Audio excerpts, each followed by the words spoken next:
Good afternoon students, आप सभी का स्वागत है। और आज हम बात करने वाले हैं जलवायु परिवर्तन पर, क्लाइमेट चेंज। ठीक है, तो क्लाइमेट चेंज को अगर आप अच्छे से समझना चाहते हैं तो इससे पहले का जो हमारा कल का वीडियो था, अगर कुछ स्टूडेंट्स न्यू आज ऐड हुए हैं तो वो पॉल्यूशन वाले वीडियो को भी अच्छे से एक बार देखें तो उसको और ये बहुत अच्छे से क्लियर समझ में आ जाएगा। ठीक है, तो जलवायु परिवर्तन हम शुरू करते हैं कि जलवायु परिवर्तन क्या होता है। ठीक है, इसमें हम क्या क्या चीज़ पढ़ने वाले हैं। पहली चीज़ तो उसका इंट्रोडक्शन पढ़ेंगे कि हम होता क्या है जलवायु परिवर्तन, फिर क्लाइमेट चेंज के जो इफ़ेक्ट हैं वो क्या होते हैं, इसके रीजंस क्या क्या होते हैं, क्लाइमेट चेंज आखिर क्यों होता है, और फिर लास्ट में हम पढ़ेंगे कि इससे प्रिवेंशन मतलब इससे हम सुरक्षा का जो उपाय है इसके वो क्या उपाय कर सकते हैं जिससे कि हमारा जो क्लाइमेट है वो चेंज ना हो।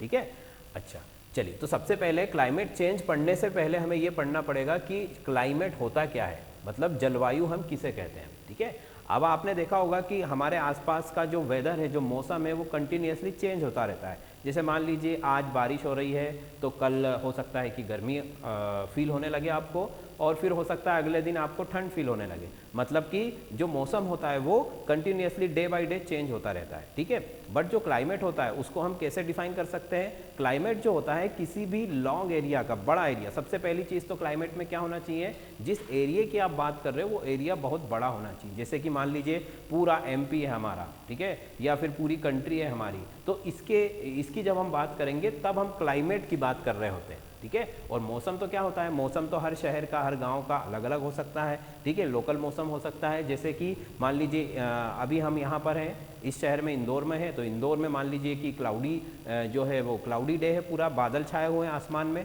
या फिर इसके 20 किलोमीटर आगे आप जाओगे तो क्या होगा कि वहाँ पर अच्छी खासी धूप निकली हुई है। तो इस तरह से मौसम जो है हर थोड़ी थोड़ी दूरी पर या फिर डे बाय डे ये चेंज होता रहता है। बट क्लाइमेट के साथ, जलवायु के साथ ऐसा नहीं है। जलवायु जो है ये एक बहुत बड़े रीजन में, ठीक है, हमने लिखा हुआ है कि ग्लोबल या फिर रीजनल, या तो पूरी अर्थ, ठीक है, अर्थ की बात कर रहे हैं, या फिर आप किसी बड़े एरिया की बात कर रहे हैं, जैसे कोई बड़ी कंट्री है या फिर कोई आपका महाद्वीप हो गया, इस तरह के बड़े एरियाज की बात कर रहे होते हैं। तो जलवायु में पहली बात हम किसकी कर रहे हैं, बड़े एरिया की। दूसरी बात हम किसकी कर रहे हैं कि जो चेंज हो रहा है वो भी कैसा है, वो भी लॉन्ग टाइम ड्यूरेशन में हो रहा है। मतलब समय का जो अंतराल है, बदलने के लिए जो समय लग रहा है वो समय भी कैसा होना चाहिए, बड़ा होना चाहिए। ऐसा नहीं है कि आज मान लीजिए रेनी सीजन है और कल जो है वो क्लाउडी सीजन हो गया या सनी डे हो गया तो हमने कह दिया कि हमारा जो क्लाइमेट है वो चेंज हो गया, जलवायु जो है वो परिवर्तित हो गई। ऐसा नहीं है। जलवायु परिवर्तन जो होता है लॉन्ग टाइम ड्यूरेशन में होता है,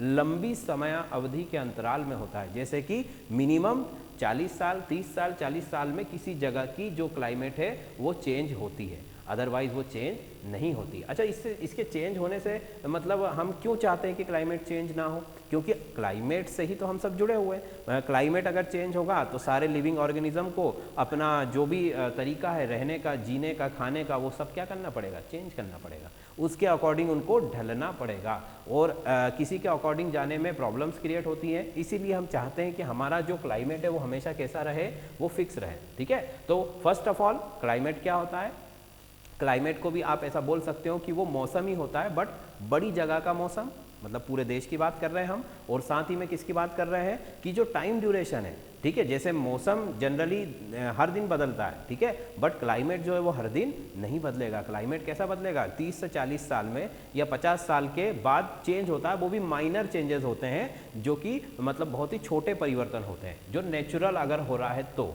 ठीक है, अदरवाइज क्लाइमेट चेंज अगर नेचुरल हो रहा है तो कोई प्रॉब्लम नहीं है, क्योंकि वो तो लॉन्ग टाइम ड्यूरेशन में होगा। बट अगर वो आर्टिफिशियल है, मतलब कि ह्यूमन बींग्स के द्वारा हो रहा है, तब हमारे लिए प्रॉब्लम क्रिएट होगी, क्योंकि तब जो क्लाइमेट चेंज है वो जल्दी जल्दी हो रहा है, और इसी वजह से हमें क्या फेस करना पड़ रही है, प्रॉब्लम फेस करना पड़ रही है। तो क्लाइमेट जो है वो एक तरह का किसी बड़े एरिया का एक मौसम आप उसको बोल सकते हो। समझने के लिए हम उसको समझ सकते हैं कि एक बहुत ही बड़ी जगह का मौसम की बात कर रहे हैं। अब मौसम के अंदर क्या क्या चीज़ें आती है, टेम्परेचर आएगा मतलब ताप, प्रेशर आएगा हवा का मतलब दाब, हवा आएगी खुद, और उसके अंदर नमी, उसके अंदर गैसों की मात्रा, इस तरह की कई सारी चीज़ें जो है वो उसके अंदर इन्वॉल्व होती है। ठीक है। जैसे हम कहते हैं ना कि भाई जो फॉरेन कंट्रीज़ है, फॉरेन कंट्री में जैसे मान लीजिए हमने कहा कि भाई ब्रिटेन है, इंग्लैंड है, तो वहाँ का जो मतलब क्लाइमेट है वो कैसा होता है, कोल्ड क्लाइमेट होता है, ठंडे देश होते हैं वो। अमेरिका है, ब्रिटेन है, ये सब ठंडे देश होते हैं। तो अब ठंडे देश हो गए तो इसका मतलब क्या है कि क्या वहाँ गर्मी नहीं पड़ती कभी?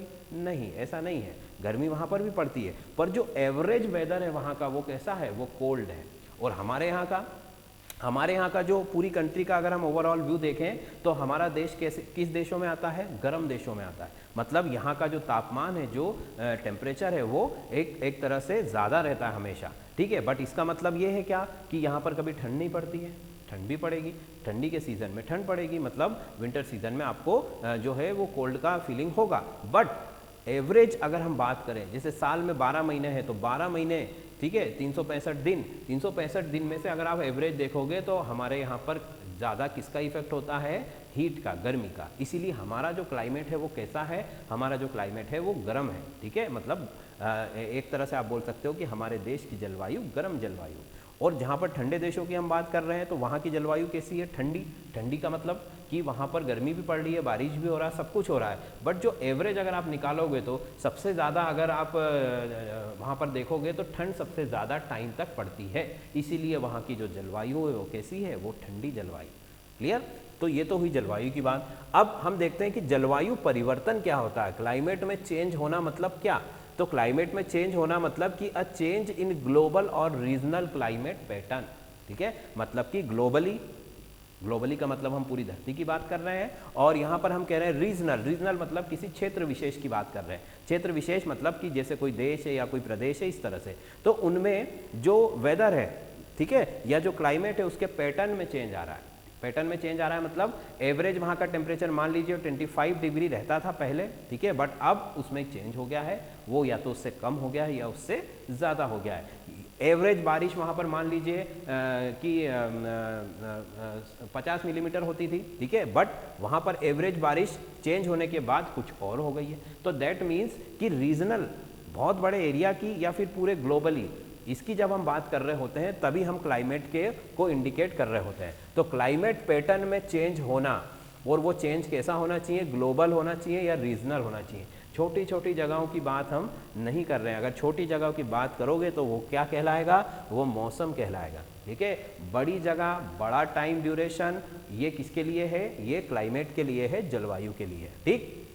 तो जलवायु में परिवर्तन होना मतलब जैसे मान लीजिए हमारे देश की ही बात करें हम, इंडिया की, तो आपने सुना होगा कि हमारे जो बड़े बुजुर्ग थे उस समय पर जो है 4 महीने अच्छी जम के बारिश होती थी, ठीक है, फिर ठंडी का मौसम आता था, फिर गर्मी का मौसम।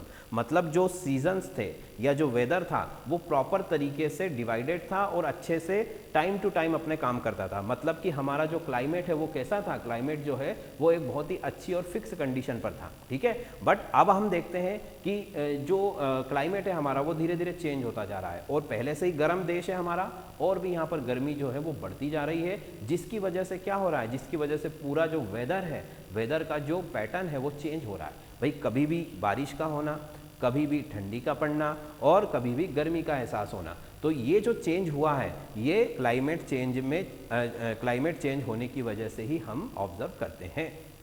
तो आज से 50 साल पहले हमारे देश का जो क्लाइमेट था और अब हमारे देश का जो क्लाइमेट है, इन दोनों में क्या हो गया, इन दोनों में अंतर आ गया है, और इसी को हम बोलते हैं कि क्लाइमेट चेंज हुआ है। अगर ये चेंज नेचुरली हुआ है, ठीक है, जैसे नेचुरली क्लाइमेट को चेंज होने में 30 से 40 साल थोड़ा बहुत चेंज होता है 30-40 सालों में। बट अगर ह्यूमन एक्टिविटीज़ की वजह से, ठीक है, जैसे कि ग्रीन हाउस इफेक्ट हम बना रहे हैं, बहुत ज़्यादा पॉल्यूशन हम फैला रहे हैं, तो उससे क्या हो रहा है, अर्थ का टेम्परेचर कंटिन्यूसली बढ़ रहा है, दिन प्रतिदिन जो है पृथ्वी का तापमान बढ़ता जा रहा है। फिर पॉपुलेशन एकदम से इंक्रीज हुई है। आज़ादी के बाद से अगर आप देखेंगे तो हमारा जो पॉपुलेशन है वो बहुत ज़्यादा बढ़ा है, ठीक है, करीब 30 या 35 करोड़ के आसपास से वो सीधा 135 करोड़ पहुंच गया है। मतलब कि भाई रिसोर्सेज पर कितना ज़्यादा फोर्स आ रहा है। आप देखिए कि पहले देश के अंदर केवल 35 करोड़ लोग थे आज़ादी के समय, ठीक है, जब भी हमारा देश आज़ाद हुआ था 47 में तब। अब आज अगर आप देखेंगे तो वही भाई संसाधन तो वही है हमारे देश के पास, पानी की नदियाँ उतनी ही हैं, ठीक है, पेड़ पौधे तो कम होते जा रहे हैं साथ साथ में, ठीक है, अगर कोयला है, पेट्रोल है, ये सारी चीज़ें जो है वो सब लिमिटेड है। एरिया तो उतना ही बड़ा है हमारे पास जो उस समय था, बट पॉपुलेशन कितनी ज़्यादा इंक्रीज हो गई भाई, 135 करोड़ से सीधा 35 करोड़ से सीधा 135 करोड़ हो चुका है। ठीक, तो अब आप सोचिए कि जो हमारे रिसोर्सेस है, हमारे देश के जो रिसोर्सेस है उन पर कितना ज़्यादा प्रेशर आया है भाई। इसीलिए जो है नदियाँ क्या हो रही है, नदियों में पानी नहीं है, गर्मियों में सूख जाती है, और अगर पानी आता भी है तो पानी कैसा होता है, पॉल्यूटेड, बहुत गंदा पानी है। ठीक है, हवा की बात करें तो हवा भी कैसी हो गई है, प्रदूषित हो गई है। ठीक है, फिर उसके बाद में टेम्परेचर की बात करें तो टेम्परेचर भी दिन प्रतिदिन बढ़ता जा रहा है, ठंड के मौसम में ठंडी नहीं होती है और उससे क्या होता है, फिर उससे जो ह्यूमन बींग्स है उन पर इफेक्ट आता है, और कई तरह की बीमारी और बहुत सारी ऐसी चीज़ें होती हैं जिनके बारे में अभी हम डिटेल में बात करने वाले हैं। ठीक है, उसके दुष्प्रभावों के बारे में। तो जलवायु का मतलब हुआ, जलवायु एक बहुत बड़े क्षेत्र की तापमान, वायु, आर्द्रता या फिर दबाव, इन सभी चीज़ों का एक पैटर्न होता है जो कि लॉन्ग टाइम ड्यूरेशन में चेंज होता है नेचुरली। ठीक, फिर अगर वेदर और क्लाइमेट, इन दो चीज़ों की अगर हम बात करें कि मौसम क्या होता है और क्लाइमेट क्या होता है, अगर इनका हम कंपैरिजन करें तो उसको भी आप देख लीजिए एक बार कि वेदर क्या होता है, it refers to the atmospheric condition of a specific place at a specific time, किसी विशिष्ट समय पर किसी विशिष्ट जगह का, ठीक है, जगह की एटमॉस्फेरिक जो कंडीशन है उसे हम क्या कहते हैं, उसे हम वेदर कहते हैं। ठीक है, जैसे मान लीजिए हम इंदौर सिटी की बात करते हैं कि इंदौर सिटी मतलब स्पेसिफिक प्लेस, और स्पेसिफिक प्लेस के साथ साथ स्पेसिफिक टाइम, मतलब आज के दिन की अगर हम बात करें। ठीक है, तो इन दोनों को, ये दोनों किसके लिए किसको रिप्रेजेंट करेंगे, ये वेदर को रिप्रेजेंट करेंगे, मौसम परिवर्तन या मौसम को ये सूचित करते हैं। क्या क्या होना चाहिए, टाइम जो है आपका टाइम ड्यूरेशन है वो भी स्पेसिफिक, और जो प्लेस है वो भी स्पेसिफिक होना चाहिए। तो वो जो कंडीशंस है एटमॉस्फेयर की कंडीशन मींस टेम्परेचर, प्रेशर, ठीक है, इसके बाद में मॉइस्चर है आपका, मॉइस्चर के बाद जो एयर इंडेक्स होता है वो आता है, इसके अंदर बहुत सारी चीज़ें आती है, वो उन सभी कंडीशंस को हम कंबाइनली क्या बोलते हैं, वेदर बोलते हैं। क्लाइमेट को अगर आप देखोगे तो क्या लिखा हुआ है, it refers to average weather condition over a large area. ठीक है, ये मैं बार बार बोल रहा हूं कि large area for a long time, मतलब यहां पर एरिया भी स्पेसिफिक था, वहां पर एरिया लार्ज है, यहां पर टाइम स्पेसिफिक है, वहां पर टाइम भी कैसा है, लॉन्ग टाइम ड्यूरेशन, मतलब 30 साल, 50 साल या 100 साल, इस तरह से सालों में बात होती है क्लाइमेट के लिए, और दिनों में बात होती है किसके, वेदर के लिए। तो ये दोनों में बेसिकली चेंज ये है कि मौसम में भी हम वही सब चीज़ें बता रहे हैं जो जलवायु में बता रहे हैं। ठीक है, वही तापमान बताएंगे, तापमान के बारे में बताएंगे, प्रेशर के बारे में बताएंगे, और एयर का जो भी इंडेक्स है उसके बारे में बताएंगे। ठीक है, या फिर जो वाटर रिसोर्सेस हैं या और भी तरह के जो दूसरे नेचुरल रिसोर्सेस हैं उनके बारे में बताएंगे। ठीक है, बट डिफरेंस क्या है दोनों में, डिफरेंस सिर्फ ये है कि ये स्पेसिफिक के लिए है और वो लॉन्ग ड्यूरेशन के लिए। क्लियर, चलिए, तो ये तो हुई क्लाइमेट और वेदर की बात। फिर अगला पॉइंट क्या लिखा हुआ है कि it is day to day change, मौसम दिन पे दिन क्या होता है, बदलता रहता है, आज कुछ है कल कुछ और होगा, परसों कुछ और होगा, मतलब कि कभी बारिश है, कभी ठंडी है, कभी क्लाउडी सीजन है, कभी सनी सीजन है, कभी आपका फॉग आ गया है, कभी वहाँ पर जो है बहुत ज़्यादा गर्मी पड़ रही है, इस तरह से जो मौसम है, ठीक है, वो इस तरीके से डे टू डे चेंज होता रहता है। But climate it is not day to day change, climate दिन प्रतिदिन नहीं बदलता है। क्लाइमेट कैसे बनता है, it takes very long time to change, climate को चेंज होने में बहुत ज़्यादा लंबा समय लगता है। ठीक है, अगर नेचुरली कोई क्लाइमेट चेंज होता है, ठीक है, जैसे कि मान लीजिए जब हमारा अर्थ बना था नया नया, आज से 4 अरब साल पहले, ठीक है, बहुत जब बिल्कुल शुरुआत हुई थी अर्थ की, तब अर्थ कैसा हुआ करता था, अर्थ बहुत ज़्यादा गर्म होता था। ठीक है, अर्थ का जो टेम्परेचर था बहुत ज़्यादा था, इसीलिए वहाँ पर लाइफ पॉसिबल नहीं थी। फिर क्या हुआ, धीरे धीरे धीरे धीरे धीरे साल दर साल टेम्परेचर क्या हुआ, डिक्रीज हुआ, टेम्परेचर डिक्रीज हुआ, जिसकी वजह से अर्थ पर लाइफ जो है वो पॉसिबल हो पाई। ठीक है, मतलब कि अर्थ का जो क्लाइमेट था शुरू में वो फेवरेबल नहीं था, रहने लायक नहीं था, बट वो नेचुरली चेंज हुआ है, धीरे धीरे चेंज होकर के फिर वहाँ पर सारी जो है लिविंग ऑर्गेनिज्म की ग्रोथ होना शुरू हुई। बट क्लाइमेट अगर नेचुरल चेंज हो रहा है तो उसमें कोई इशू नहीं आएगा, क्योंकि नेचुरल जब चेंज होता है तो वो 100 साल 150 साल इस तरह से बहुत ज़्यादा लॉन्ग टाइम ड्यूरेशन में चेंज होता है। और अगर टाइम ड्यूरेशन हमको ज़्यादा टाइम मिलेगा तो हम भी उसके अकॉर्डिंग क्या हो जाएंगे, चेंज हो जाएंगे। भाई जैसे आपसे अगर कहा जाए कि हम मान लीजिए एमपी के रहने वाले हैं या इंदौर के रहने वाले हैं, अगर आपको सडनली बोला जाए कि आप किसी ठंडी जगह पर जाकर रहने लगो, जैसे आपका कश्मीर है या कोई दूसरा हिल स्टेशन है जहाँ पर बहुत ज़्यादा ठंड पड़ती है, तो क्या होगा, हम बीमार पड़ जाएंगे। भाई मौसम के बदलने से ही हम बीमार पड़ जाते हैं। यहीं पर अगर मान लो आज बहुत गर्मी हुई, कल बारिश हो गई, तो ही बहुत सारे लोग होते हैं जो क्या हो जाते हैं, जो वीक फील करने लगते हैं और बीमार हो जाते हैं। तो अगर मौसम के बदलने से हम उसको सहन नहीं कर पा सकते हैं, उसको अफोर्ड नहीं कर सकते हैं, तो क्लाइमेट चेंज को सडनली हम अफोर्ड कर पाएंगे क्या, नहीं कर पाएंगे।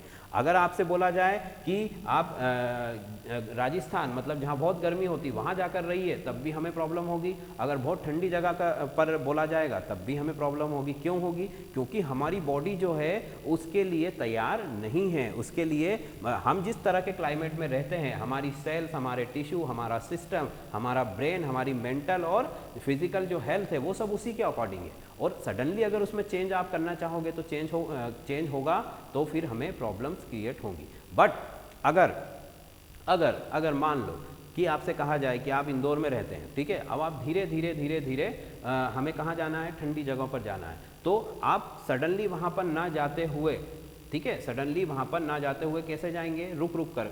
मान लीजिए बीच में आप किसी सिटी में रुक गए जहाँ पर थोड़ी सी ठंड बढ़ी, फिर आप और ऊपर गए, वहाँ पर और ज़्यादा थोड़ी ठंड बढ़ी, फिर आप और इस तरह से करते करते आप बिल्कुल टॉप पर जाते हैं जहाँ पर आपकी बॉडी जो है धीरे धीरे अडॉप्ट कर लेती है उन चीज़ों को, ठीक है। अच्छा, इसको मैं एक अच्छे एग्जांपल से समझाता हूँ। जैसे मान लीजिए कि जो सी डाइवर्स होते हैं, सी डाइवर्स मतलब जो समुद्र में जो गोताखोरी करते हैं, है ना, समुद्र के अंदर जाते हैं अलग अलग तरीके की खोजबीन करने के लिए। ये मान लीजिए सी लेवल है, तो सी लेवल से नीचे वो क्या करते हैं, मास्क वगैरह लगा के, ऑक्सीजन टैंक रख के और नीचे चले जाते हैं पानी के अंदर।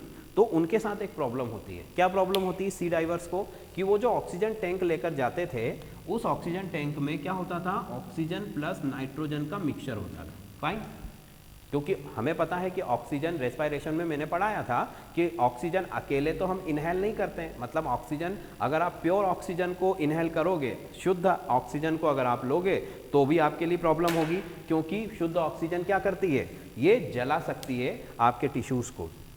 तो उसके साथ किसका मिक्सचर लेकर जाते हैं, वो नाइट्रोजन का, ठीक है। अब होता क्या है कि हमें पता है कि जो गैस है, ठीक है, प्रेशर बढ़ने पर लिक्विड में क्या हो जाती है, डिसॉल्व हो जाती है। जैसे कोल्ड ड्रिंक की बोतल होती है, उसमें जैसे ही हम उसका ढक्कन जब ओपन करते हैं तो उसमें से प्रेशर के साथ गैस निकलती है। दैट मीन्स कि उसके अंदर जब उसको पैक किया गया था तो गैस को प्रेशराइज्ड करके उसके अंदर डाला गया था, ठीक है। वो हेनरी का एक लॉ होता है, उसमें हम पढ़ते हैं, चलो उस पर नहीं जाते हैं, हम सीधे एग्जाम्पल बनाते हैं। तो क्या हुआ कि मतलब गैस जो है पानी में या किसी भी लिक्विड में घुलने की उसकी क्षमता होती, जो सॉल्युबिलिटी होती, वो बढ़ जाती है। कब, अगर प्रेशर बढ़ेगा। तो मान लीजिए कि कोई सी डाइवर सरफेस पर है, ठीक है, कोई गोताखोर समुद्र की सतह पर है और वो सांस जब लेता है तो यहाँ पर जो प्रेशर है उसके ऊपर वो कितना है, 1 atm, मतलब जो वायुमंडल का प्रेशर है, वायुमंडल का दाब है, वही उसका भी दाब है। अब जैसे जैसे वो पानी के अंदर जाता है, गहराई में जाता है, तो प्रेशर क्या होने लगता है, बढ़ने लगता है, क्योंकि पानी आप पर बहुत ज़्यादा प्रेशर डालता है। समुंदर का पानी या कहीं पर भी आपने कभी स्विमिंग पूल में या नदियों में कभी आपने उतरे होंगे तो आपने फील किया होगा कि हमारी जो चेस्ट है उस पर बहुत ज़्यादा प्रेशर आता है पानी का, ठीक है। तो अब जो समुद्र में नीचे जा रहा है, 20 मीटर 15 मीटर नीचे जा रहा है, तो उसके ऊपर बहुत ज़्यादा प्रेशर होता है वाटर का, ठीक। तो अब क्या होता है कि प्रेशर बढ़ने की वजह से जो वो सांस ले रहा है उस सिलेंडर से, ठीक है, तो वो जो गैसेज हैं वो प्रेशर जब बढ़ा तो वो लिक्विड में डिसॉल्व हो गई। लिक्विड मतलब हमारा ब्लड, हमारे ब्लड में वो इजीली क्या हो जाती है, डिसॉल्व हो जाती है, ठीक है।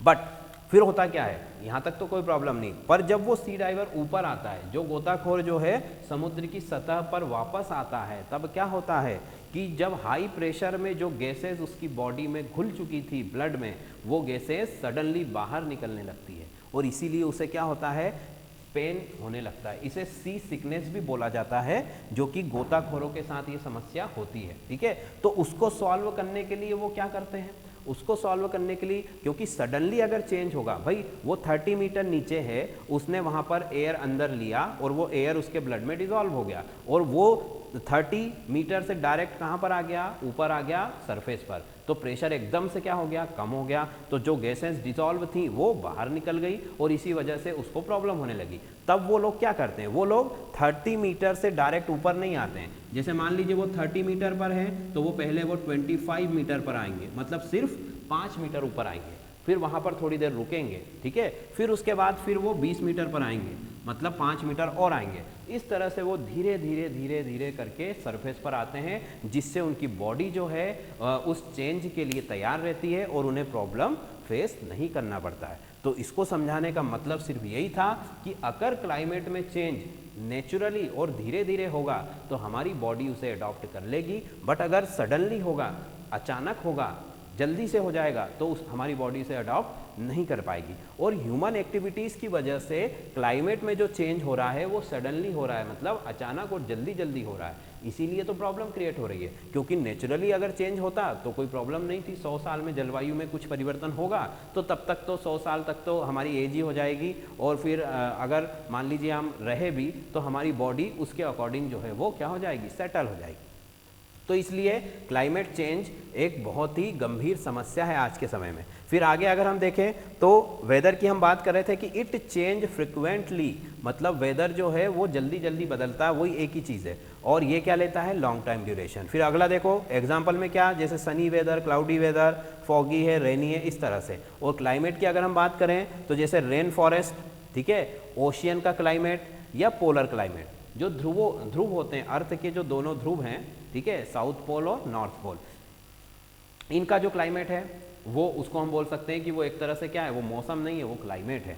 फिर रेन फॉरेस्ट, मतलब जो वर्षा वन है वो भी बहुत बड़े एरिया में है, ठीक है, वर्षा वन जो है बहुत बड़े हिस्से में है धरती पर, तो उनका अपना ही एक क्लाइमेट है, तो वो भी हम क्लाइमेट के एग्जाम्पल में उसको भी काउंट कर सकते हैं। और ओशियन, समंदर, वो तो हमें पता ही है कि समंदर कितना है, बहुत बड़ा है, और इसीलिए उसका अपना ही एक क्या है, क्लाइमेट है। तो ये हमने मौसम और जलवायु, वेदर और क्लाइमेट, इन दोनों का कंपैरिजन किया। दोनों एक ही चीज़ है, दोनों में एक ही चीज़ें बताई जाती हैं, केवल अंतर क्या है कि इसमें लॉन्ग टाइम ड्यूरेशन में बताया जाता है और इसमें जो है वो डे बाय डे के हिसाब से बताया जाता है। फाइन, चलो तो अब आगे चलते हैं कि आखिर जो आपका वेदर क्लाइमेट है वो चेंज होता क्यों है, reason, what is the reason behind it, उसके पीछे कारण क्या है। तो उसके पीछे कारण जो है दो तरह के होते हैं, पहला होता है नेचुरल रीजंस और दूसरे होते हैं जो ह्यूमन बींग्स के द्वारा क्रिएट किए जाते हैं, मतलब हम उनको बोल सकते हैं कि आर्टिफिशियली हमारे द्वारा जलवायु में परिवर्तन होता है। तो नेचुरल रीजन कौन कौन से होते हैं, देखिए भाई नेचुरल रीजन कौन कौन से होंगे। सबसे पहले तो है कि जो आपके महाद्वीप है, ठीक है, महाद्वीप का मतलब समझते हैं सभी लोग, हमारी जो अर्थ है वो 7 जो है महाद्वीपों से मिलकर बनी है, जैसे एशिया, यूरोप, अफ्रीका, उत्तर अमेरिका, दक्षिण अमेरिका, हम सभी ने पढ़ाई है छोटी क्लासेस में। तो अर्थ जो है वो 7 महाद्वीपों से मिलकर बनी है इस तरह से।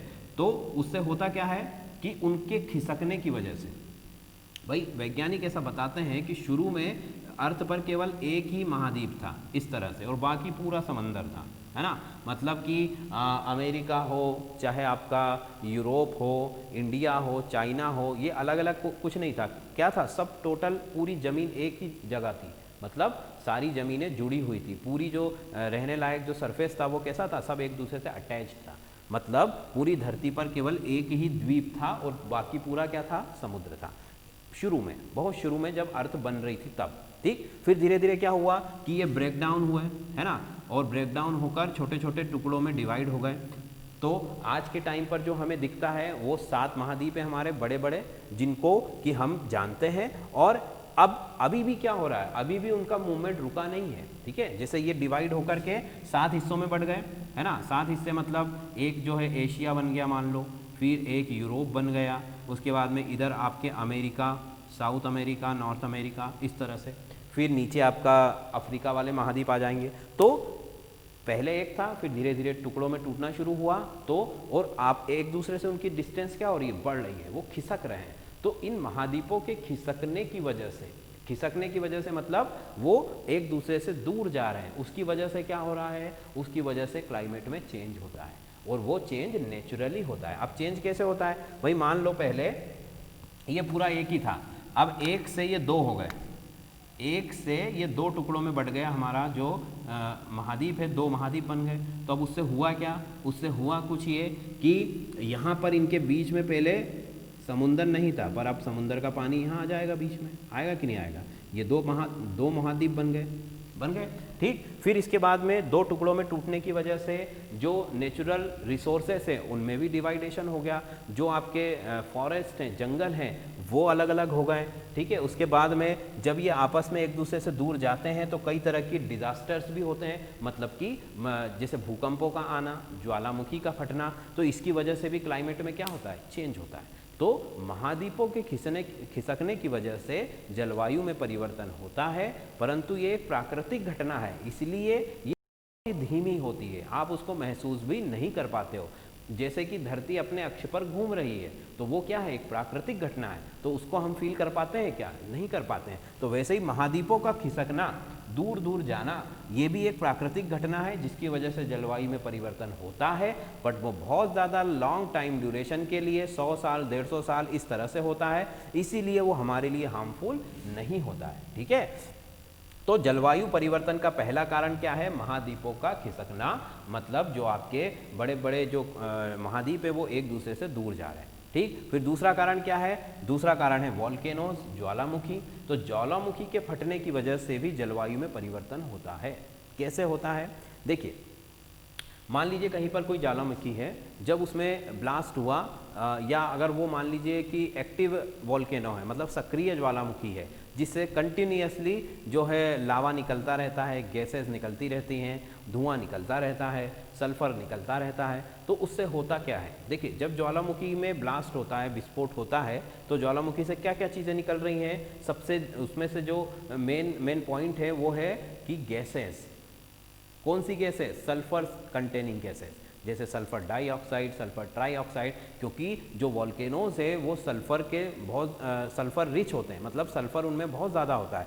जब उनमें विस्फोट होता है तो बहुत ज़्यादा मात्रा में धुआं और गैसेस एटमॉस्फेयर में रिलीज होती है, ठीक। तो उससे क्या होता है, जैसे ज्वालामुखी फटा तो बहुत सारी धूल निकली, तो धूल से क्या हुआ कि जो सन की जो रेज हैं, जो सन रेज हैं, ठीक है, ये सन रेज ब्लॉक हो जाती है। भाई ज्वालामुखी जब फटता है तो सूरज, जो उससे निकलने वाली धूल है या डस्ट है या गैसेस हैं, वो सूरज को कवर कर लेती हैं, ढक लेती हैं, जिसकी वजह से सनलाइट जो है वो उस पर्टिकुलर एरिया या रीजन तक नहीं पहुंच पाती है।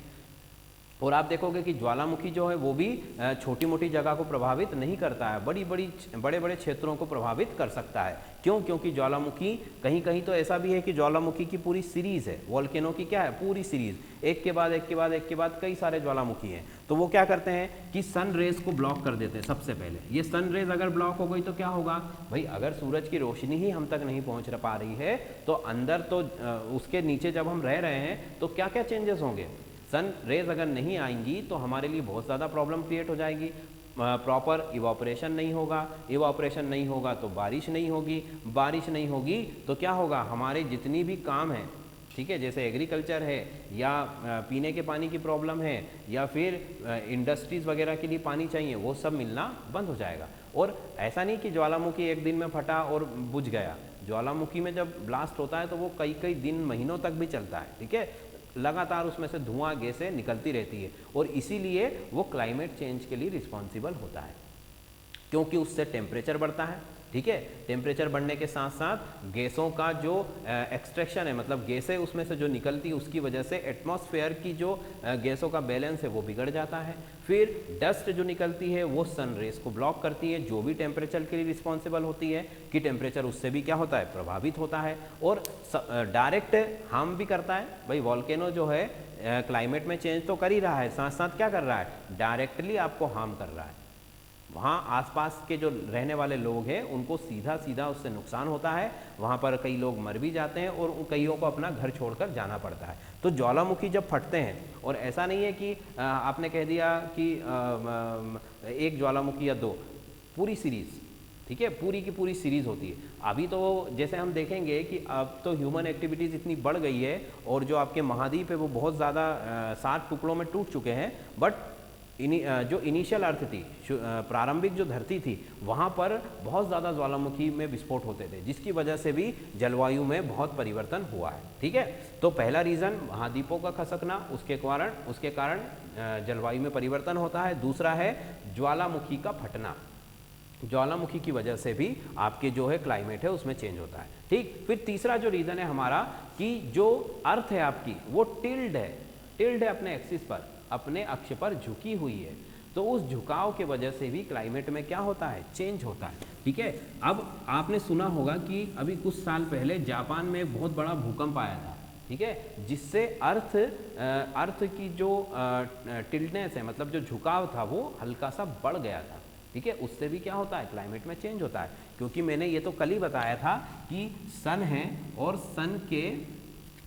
सन के चारों ओर अर्थ जो है हमारी इस तरह से घूम रही है ना। तो अर्थ जब यहाँ पर है तो वो इस तरह से टिल्ट है, मतलब झुकी हुई है। तो झुकी हुई है तो इस एरियाज पर सन रेज ज़्यादा पड़ रही है और इस एरिया पर सन रेज कम पड़ रही है, मतलब कि यहाँ का क्लाइमेट डिफरेंट होगा और यहाँ का क्लाइमेट डिफरेंट होगा। अब अगर इसके एंगल में कोई भी चेंज होता है, मतलब एंगल या तो बढ़ता है या कम होता है, और ये किसकी वजह से होता है, ये बड़े बड़े भूकंपों की वजह से या ज्वालामुखियों की वजह से होता है जनरली, कि अर्थ का जो एक्सिस है वो चेंज हो जाता है। तो अर्थ का एक्सिस अगर चेंज होगा, मान लो अर्थ इस तरह से झुकी हुई थी और अब वो और थोड़ा सा क्या हो गई है, टिल्ट हो गई और थोड़ा सा झुक गई है, तो क्या होगा कि ये जो आपका जो एरिया था ये और सन के पास में आ गया, सामने आ गया, जिसकी वजह से यहाँ का टेम्परेचर और बढ़ने लगेगा, और ये एरिया जो सन से और ज़्यादा दूर चला गया, इसलिए यहाँ का जो क्लाइमेट है वो कोल्ड होता जाएगा, ठंडा होता जाएगा।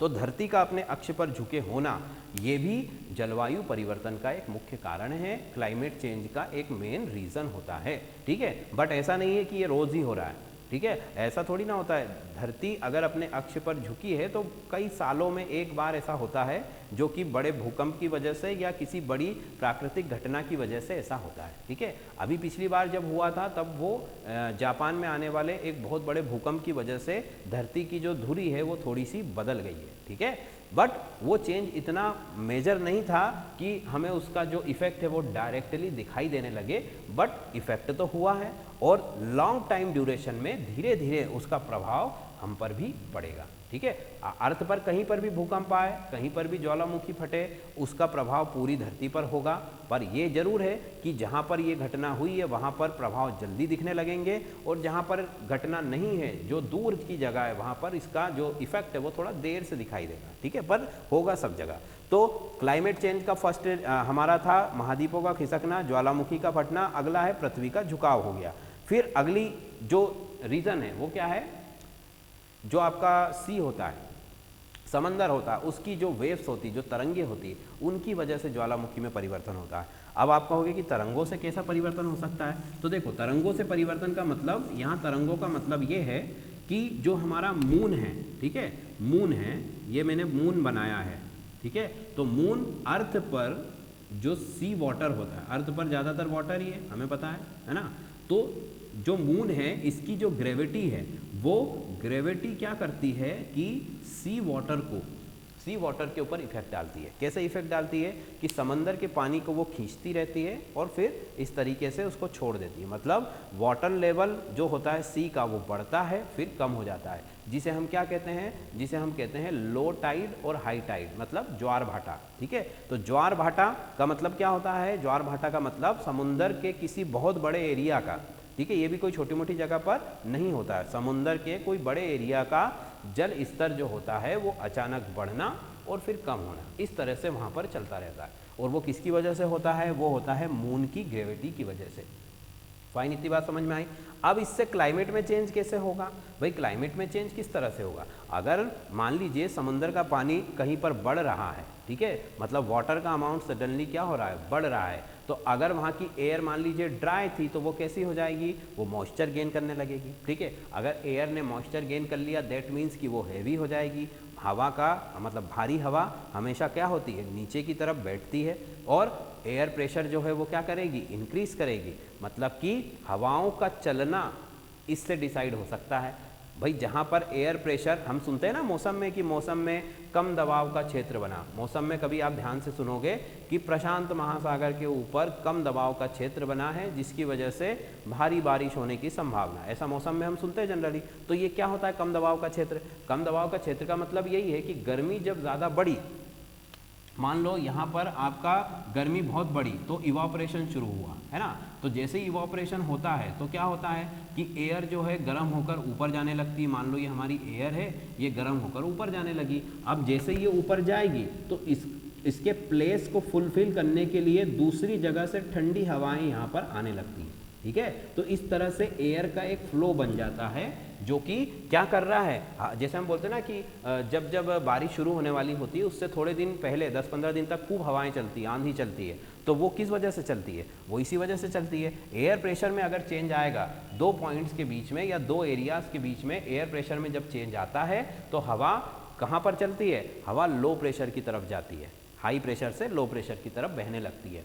और अगर हवा लो प्रेशर की तरफ बहने लगेगी तो उससे कई सारी एक्टिविटीज़ हो सकती है। मान लो यहाँ पर बादल थे तो उन बादलों को भी हवाएं अपने साथ ले आएंगी तो यहाँ पर बारिश होने लगेगी, ठीक है। फिर अगर बारिश होने लगी तो टेम्परेचर में कमी आ जाएगी, अगर बारिश नहीं हुई तो टेम्परेचर बढ़ जाएगा। तो दैट मीन्स कि समुद्र के जल का ऊपर चढ़ना और नीचे उतरना वहाँ पर कई तरह के परिवर्तन को ला सकता है, ठीक है। वहाँ पर एयर के मॉइस्चर में चेंज हो सकता है, एयर के प्रेशर में चेंज हो सकता है, वहाँ पर जो सीजन आपका जो वेदर है वो चेंज हो सकता है। इस तरह से समुद्र की जो तरंगे हैं, समुद्र की जो लहरें हैं वो भी क्लाइमेट में चेंज ला सकती है। बट ये भी एक नेचुरल फिनोमिना है, एक प्राकृतिक घटना है जो कि बहुत धीरे धीरे होती है और इसका बैड इफेक्ट हमें ज़्यादातर देखने को नहीं मिलता है, ठीक है। क्योंकि नेचर में ऑलरेडी चीज़ें हो रही है, हमारे आने से पहले से हो रही है। ह्यूमन बीइंग जब अर्थ पर नहीं रहते थे तब भी ये होती थी और आगे हम नहीं रहेंगे तब भी ये होंगी,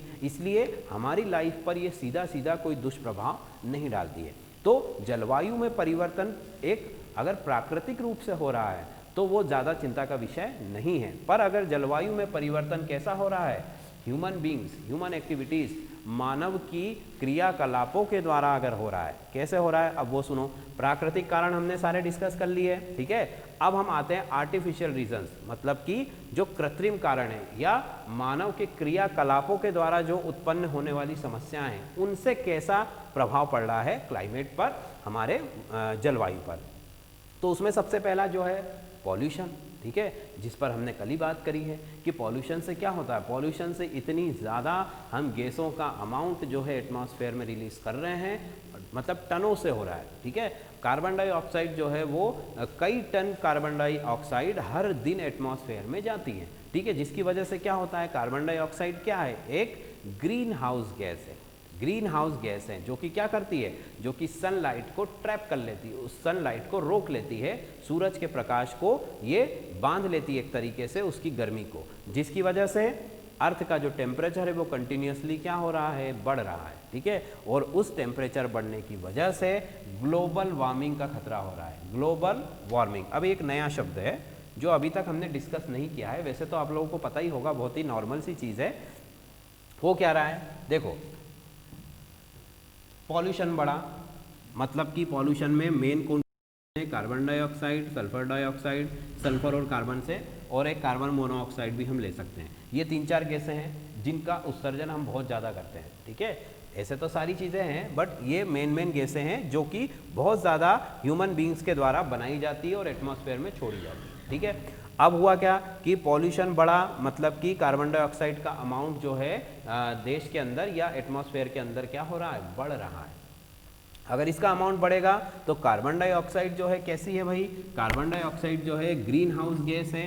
ग्रीन हाउस गैस, जब ग्रीन हाउस गैस की जब मात्रा बढ़ेगी, ठीक है, जैसे ये अर्थ है और यहाँ पर हमने ये पूरा आपका एटमॉस्फेयर और इसमें कार्बन डाइऑक्साइड बहुत ज़्यादा हो गई है ना, इस तरीके से कार्बन डाइऑक्साइड बहुत ज़्यादा हो गई है, CO2, तो ये क्या करती है फिर सन से आने वाले जो लाइट है उसको वापस बाहर जाने नहीं देती है, ठीक है। जब सनलाइट अर्थ से टकराता है और रिफ्लेक्ट होकर बाहर वापस स्पेस में जाने की कोशिश करता है तो जो गैस है कार्बन डाइऑक्साइड ये उसको जाने नहीं देती, क्योंकि इसका नेचर क्या होता है, इसका नेचर होता है हीट को एब्जॉर्ब करके रखना या हीट को बाहर जाने नहीं देना।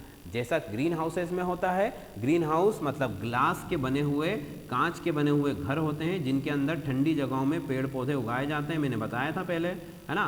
तो वो भी यही काम करते हैं, सन रेज को अंदर आने देते हैं पर बाहर जाने नहीं देते हैं, उसको रोक लेते हैं। मतलब हाई वेवलेंथ का जो सन रेज है उसको रोक लेते हैं, जिसकी वजह से टेम्परेचर बढ़ने लगता है। अब यहाँ पर तो फ़ायदा होता है क्योंकि वो पूरा प्लेस जो है वो कैसा है, ठंडा है और अंदर पेड़ पौधे लगा रखे हैं, तो उनके लिए बहुत अच्छा होता है। बट अगर पूरी अर्थ के साथ ऐसा हो रहा है तो फिर क्या होगा कि पूरी अर्थ का टेम्परेचर बढ़ने लगेगा। और अर्थ का टेम्परेचर अगर बढ़ रहा है किस वजह से, कार्बन डाइऑक्साइड की वजह से।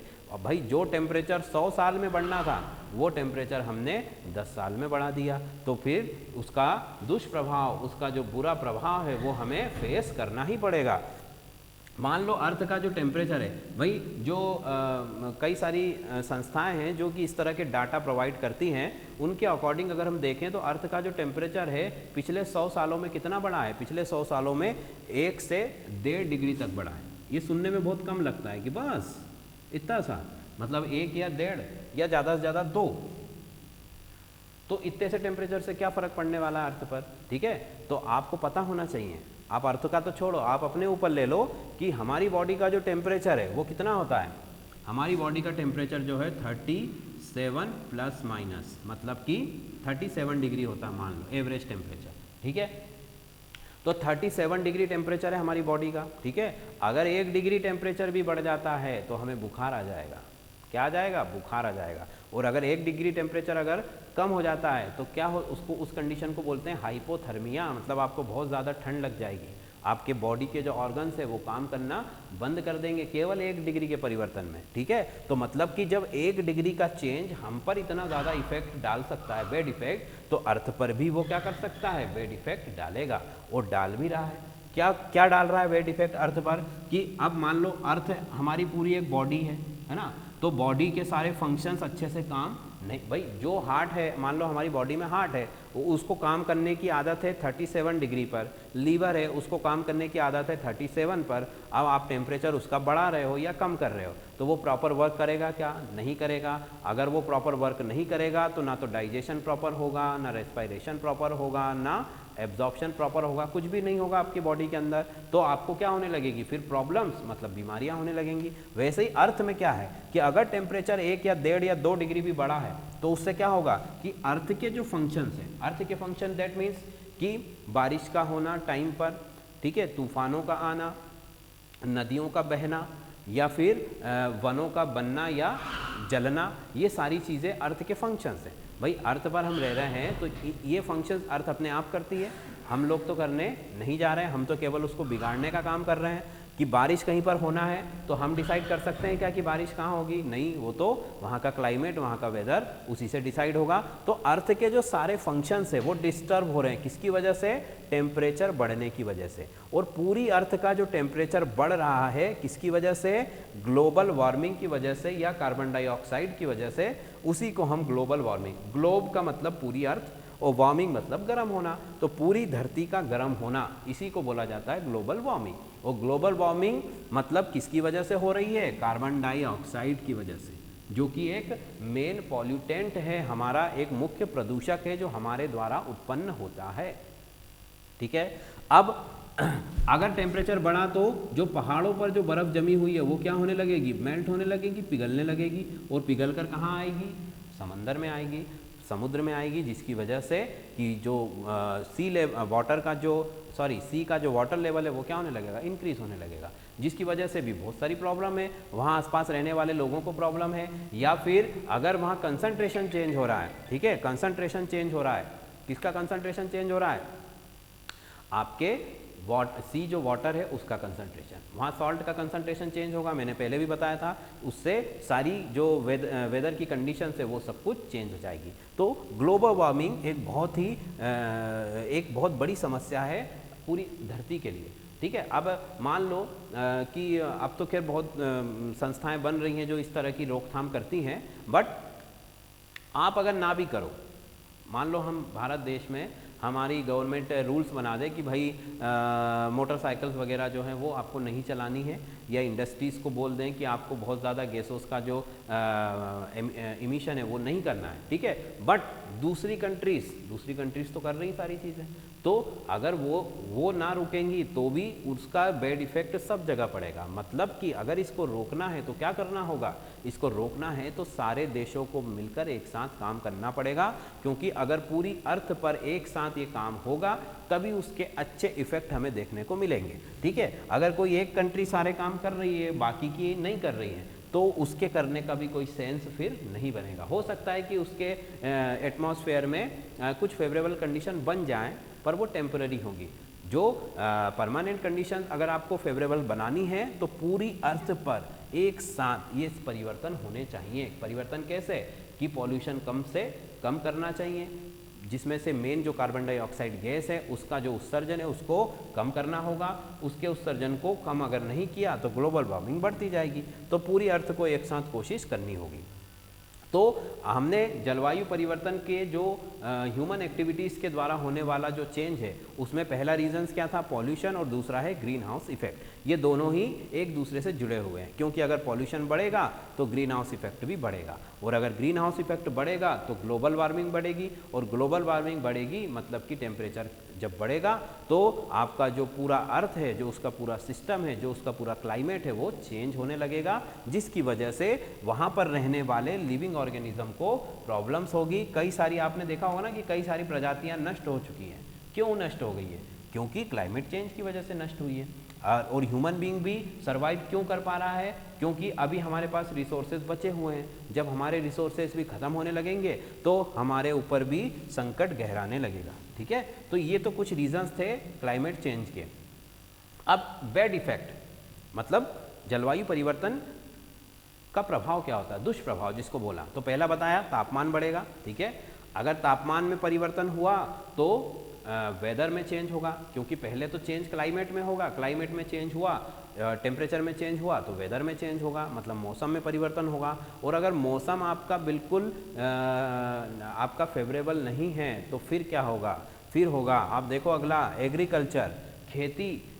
आपने देखा होगा आज के टाइम में हम कभी भी टीवी खोलें तो किसान लोग कुछ ना कुछ आंदोलन कर रहे होते हैं कि फसलें खराब हो गई है ना, या ज़्यादा पानी की वजह से हो गई, या सूखे की वजह से हो गई, या फिर किसी बीमारी की वजह से हो गई। तो ये हम नॉर्मली देखते हैं। तो ये क्यों हो रहा है भाई, क्योंकि क्लाइमेट चेंज हो रहा है, धरती का जो टेम्परेचर है वो लगातार बढ़ रहा है, जिसकी वजह से मौसम में परिवर्तन हो रहा है। भाई जब फसलों को पानी चाहिए तब पानी नहीं आ रहा है, और जब फसलें तैयार हो जाती हैं, खड़ी हो जाती हैं खेतों में, और जब उनको काटने का सीज़न आता है तब पानी आने लगता है ऊपर से, है ना। तो ये क्या हो रहा है, ये क्यों हो रहा है, ये इसलिए हो रहा है कि क्लाइमेट में बहुत ज़्यादा पॉल्यूशन है और उसी वजह से क्लाइमेट चेंज हो रहा है। तो इसकी वजह से क्या होगा, इसकी वजह से हमारा जो प्रोडक्शन है, जो क्रॉप्स हैं, जो फसलें हैं, उनका जो उत्पादन है वो कम हो रहा है। भाई मान लो किसी खेत में 100 कुंटल गेहूँ होना थे और पानी आ गया वहाँ पर, जब नई ज़रूरत थी तब पानी आ गया तो 10 कुंटल ही गेहूँ हुआ।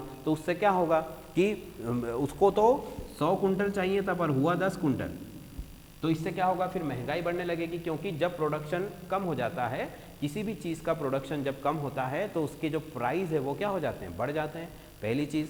दूसरा कि यहाँ पर जो फसलें हैं उनमें कभी भी बारिश होना, कभी भी ठंड पड़ना, इसकी वजह से कई सारी बीमारी हो जाती है, जैसे कीड़े का लग जाना, गर्मी ज़्यादा पड़ती है तो इल्लियाँ लग जाती हैं फसलों में, ठीक है। फिर अगर ठंड में भी अगर प्रॉपर उनको इन्वायरमेंट ना मिले तब भी उसमें कीड़े लग जाते हैं। तो फिर उन कीड़ों को भगाने के लिए हम क्या डालते हैं उसमें, पेस्टिसाइड, मतलब दवाओं का स्प्रे करते हैं फसलों में। आज की डेट में हर हफ्ते कोई ना कोई पेस्टिसाइड या कोई ना कोई इंसेक्टिसाइड डाला जाता है, एक एवरेज बता रहा हूँ मैं, ठीक है। मतलब कि पहले के ज़माने में अगर आप देखोगे तो खेती में बहुत कम पेस्टिसाइड यूज़ होते थे, बट आज के टाइम में क्या हो रहा है, बहुत ज़्यादा पेस्टिसाइड, हर हफ्ते या 15 दिन में आपको फसल में कोई ना कोई दवाई डालना पड़ेगी, नहीं तो आपकी प्रोडक्शन नहीं हो पाएगा। और उन्हीं केमिकल्स की वजह से वही चीज़ें फिर हम लोग खाते हैं, जिसकी वजह से हमारे अंदर बीमारियां होती है। मतलब कि क्लाइमेट चेंज इनडायरेक्टली हम पर भी इफेक्ट डाल रहा है, ठीक है। ऐसा नहीं कि गर्मी हो रही है तो हमने पंखा चला लिया तो हम क्लाइमेट चेंज से बच गए, ठीक ठीक है। बाहर वो प्रभाव डालेगा, बाहर खेतों में जब चीज़ें उगेगी उनको आप खाओगे जिनकी क्वालिटी बहुत ज़्यादा अच्छी नहीं होगी, क्योंकि उनको प्रॉपर फेवरेबल कंडीशन नहीं मिली है। और वही चीज़ें जब आप खाते हो तो आपका क्या होता है, आपका पूरा सिस्टम गड़बड़ा जाता है और आपको कई सारी बीमारियों का सामना करना पड़ता है। तो जलवायु परिवर्तन का सीधा सीधा प्रभाव कृषि के ऊपर पड़ता है। फिर समुद्र के जल स्तर पर मैंने अभी बता ही दिया है कि ग्लोबल वार्मिंग अगर होगी तो सी लेवल, जो वाटर लेवल ऑफ सी है वो भी बढ़ेगा, जिसकी वजह से जो उसके आसपास रहने वाले लोग हैं उनको तो प्रॉब्लम होगी ही, साथ ही में क्या होगा कि चेंज इन कंसंट्रेशन होने से वहाँ पर इवोपरेशन से लेकर के बारिश तक सभी चीज़ों पर उसका प्रभाव पड़ता है। ठीक है, तो समुद्र के जल स्तर बढ़ने से भी दुष्प्रभाव होगा। फिर स्वास्थ्य पर, भाई जब ऊपर की सारी चीज़ें ही खराब हो रही हैं तो स्वास्थ्य कैसे अच्छा हो सकता है।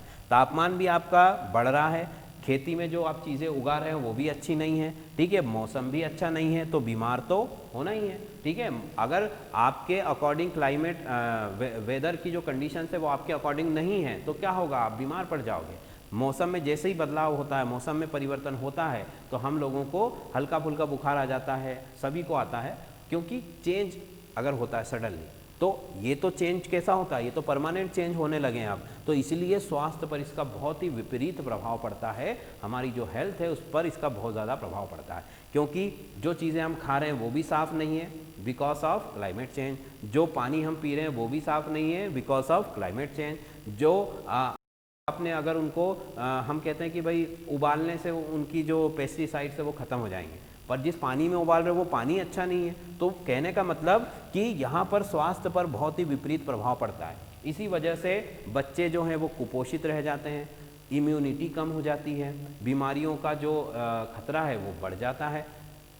आप देखोगे छोटी छोटी एज में लोगों को हार्ट अटैक हो जाता है, शुगर के प्रॉब्लम्स हो जाते हैं। तो ये सब चीज़ें क्यों होती हैं, इन्हीं सब ये सबका इनडायरेक्टली कनेक्शन होता है क्लाइमेट चेंज से, जलवायु परिवर्तन से। फिर अगर हम पर इसका प्रभाव पड़ रहा है जो कि अपने आप की सेफ्टी कर सकते हैं, तो एनिमल्स पर और फॉरेस्ट पर, जंगलों पर भी इसका प्रभाव पड़ेगा, क्योंकि वो तो कहीं जा भी नहीं सकते हैं। तो जलवायु परिवर्तन का सीधा सीधा प्रभाव जंगलों पर भी पड़ता है, और अगर जंगल नष्ट हुए, फॉरेस्ट अगर डिस्ट्रॉय होंगे तो उसमें रहने वाली जो भी प्रजातियां हैं, जो भी एनिमल्स है, जो जानवर है, उनके ऊपर भी उसका बुरा प्रभाव पड़ेगा। ठीक है, और इसीलिए बहुत सारी ऐसी प्रजातियां हैं जो अब नष्ट हो चुकी हैं, जैसे शेर है। ठीक है, शेरों की बहुत कम संख्या बची है, गवर्नमेंट उनको अब बचाने में लगी हुई है। या फिर आप देखोगे कि जो राइनो है, गेंडा है, उसकी प्रजाति जो है विलुप्त हो रही है, उसको बचाने में गवर्नमेंट लगी हुई है। तो ये सब क्यों कर रहे हैं, क्योंकि हमने उन लोगों की जगहों पर कब्जा कर लिया है। भाई जिस जंगल में पहले जानवर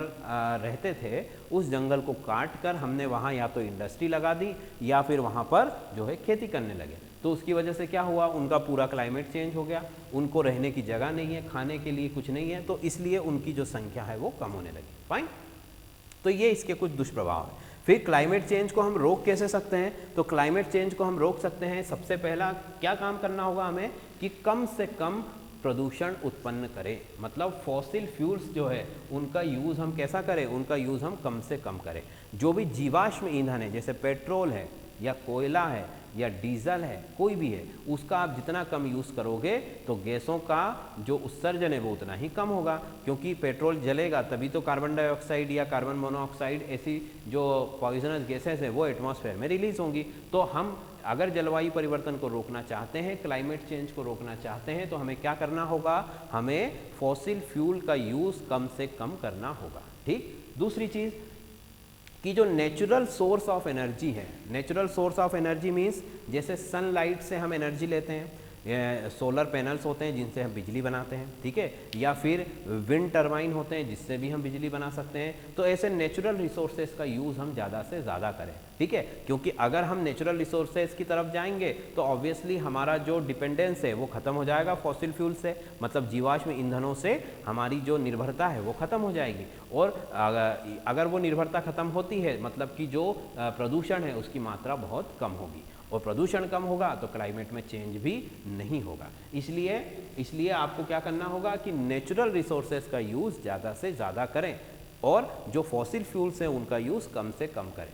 फिर प्रोटेक्ट द ट्रीज, पेड़ों को बचाएं। ठीक है, अगर हमें पता है कि जो जंगल होते हैं या जो पेड़ होते हैं वो उस जगह के वेदर को या क्लाइमेट को बहुत ज़्यादा इफेक्ट करते हैं, मतलब पॉजिटिव इफेक्ट देते हैं। ठीक है, हमें पता है ना कि जंगल अगर कहीं पर है तो वहाँ पर टेम्परेचर भी मेंटेन रहता है, वहाँ पर जो है आपका एयर का जो इंडेक्स है वो भी मेंटेन रहता है। और अगर जंगल नहीं है कहीं पर, जैसे रेगिस्तान है, रेगिस्तान में कोई जंगल नहीं है, बहुत बड़ा डेजर्ट है, तो वहाँ पर क्या होता है कि दिन में तो बहुत गर्मी पड़ती है 50 डिग्री के आसपास, और रातों में क्या होती है वहाँ जमा देने वाली ठंड पड़ती है। मतलब कि वहाँ पर जो एक कंडीशन होती है, कंडीशंस को कंट्रोल करने वाला जो फैक्टर होता है वो है ही नहीं, क्योंकि पेड़ पौधे वहाँ नहीं है। तो जंगल अगर होंगे तो हमारा जो, मान लो थोड़ा बहुत हमने क्लाइमेट चेंज किया भी, तो वो उसको क्या कर लेंगे, हैंडल कर लेंगे, वो उसको एब्जॉर्ब कर लेंगे। बट अगर जंगल भी आप ख़त्म करते जा रहे हो और साथ में गैसों का उत्सर्जन बढ़ाते जा रहे हो, तो जिसकी वजह से क्लाइमेट चेंज तेज़ी से होगा। जो क्लाइमेट 100 साल में चेंज होना था वो 20 साल में, 30 साल में या 40 साल में ही चेंज हो जाएगा, और इसका दुष्प्रभाव फिर हम पर बहुत ज़्यादा पड़ेगा। फिर अगला क्या काम कर सकते हैं हम कि प्लास्टिक का यूज़ ना करें, है ना, क्योंकि प्लास्टिक को बनाने में और उसको डिस्पोज करने में बहुत ज़्यादा प्रॉब्लम्स होती हैं। और वो सबसे ज़्यादा बुरी चीज़ है, वो कल हमने पॉल्यूशन में भी पढ़ा था कि प्लास्टिक जो है बहुत बुरी चीज़ है। अगर आप उसको प्रॉपर डिस्पोज नहीं करते हो तो आपके लिए और क्लाइमेट के लिए भी वो हार्मफुल होता है। ठीक है, तो इस तरह से अगर आप क्लाइमेट चेंज को रोकना चाहते हैं तो हमें कुछ 2-3 चीज़ों का ध्यान देना होगा, और अगर अकेले हमारे करने से भी कुछ नहीं होगा। ठीक है, सभी जगहों पर एक साथ ये चीज़ होनी चाहिए, और परिवर्तन धीरे धीरे ही होता है, इसलिए सभी लोगों को अवेयर होना पड़ेगा, और मिलकर अगर इस पर काम करेंगे तो कोई बहुत बड़ी प्रॉब्लम नहीं है, हम इसे सॉल्व कर सकते हैं। ठीक है, तो अगर एग्जाम के पॉइंट ऑफ व्यू से देखें तो क्लाइमेट चेंज पर बहुत सारे क्वेश्चंस बनते हैं। ठीक है, और लगभग मैंने उन सभी को कवर करने की कोशिश की है। ठीक है, इसके बाद अगर आपको इस टॉपिक में कोई प्रॉब्लम्स है जो मैंने अभी तक समझाया है तो आप पूछ सकते हैं। ठीक है।